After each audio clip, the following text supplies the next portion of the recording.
Well, first of all, it's amazingly tragic on all levels, and it's totally, I mean, we all live the same thoughts on this. If you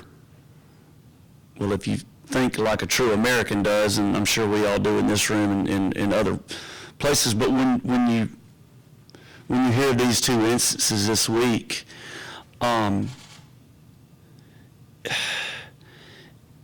think it's important for the American spirit to keep trying to live that type of life as an American. And it's so frustrating to me because I want to walk on stage and feel so free, and I want to deviate off the set path and go hug some fans and stuff like that. And it starts entering into our whole situation of how we live, and it's so unfortunate when you think about all these people in there tonight and what the city of Nashville probably has to go through to keep everybody safe. And the only way that I know that we'll ever combat it is just to keep going right after the problem and right after which is,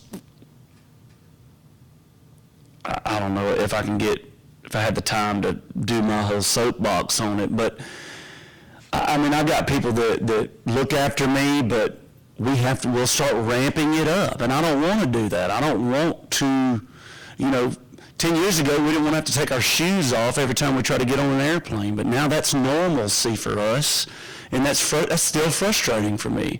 And I just hate that it just seems like we're heading down a path to where we can't just walk into a full stadium or a full amphitheater or a football game, baseball game, and it does change the game. But at the end of the day, you just have to, I don't know. I mean, we're all in the same game. We're all at a coffee shop.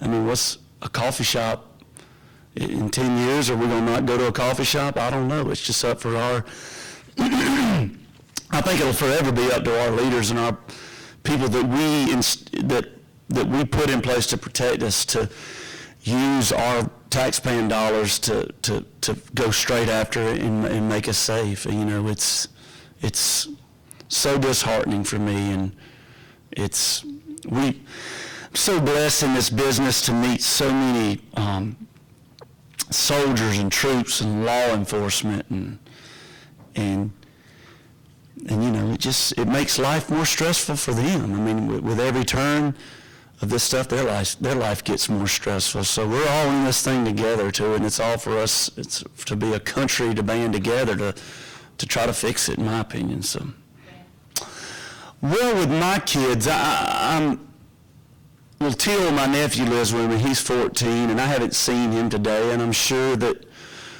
we'll talk. He and I, we find ourselves entering into adult land talk these days. But with my 8-year-old and my 6-year-old, I mean, my approach in life is, let's huddle up and say our prayers in the evening, and let's be smart about how we live. But I still think the American spirit is about not living in fear and fighting that urge to live in fear, no matter how hard. This is our modern day world wars. So many of our grandparents, they lived their lives thinking that they were going to get a card in the mail and they were going to go and most of them did.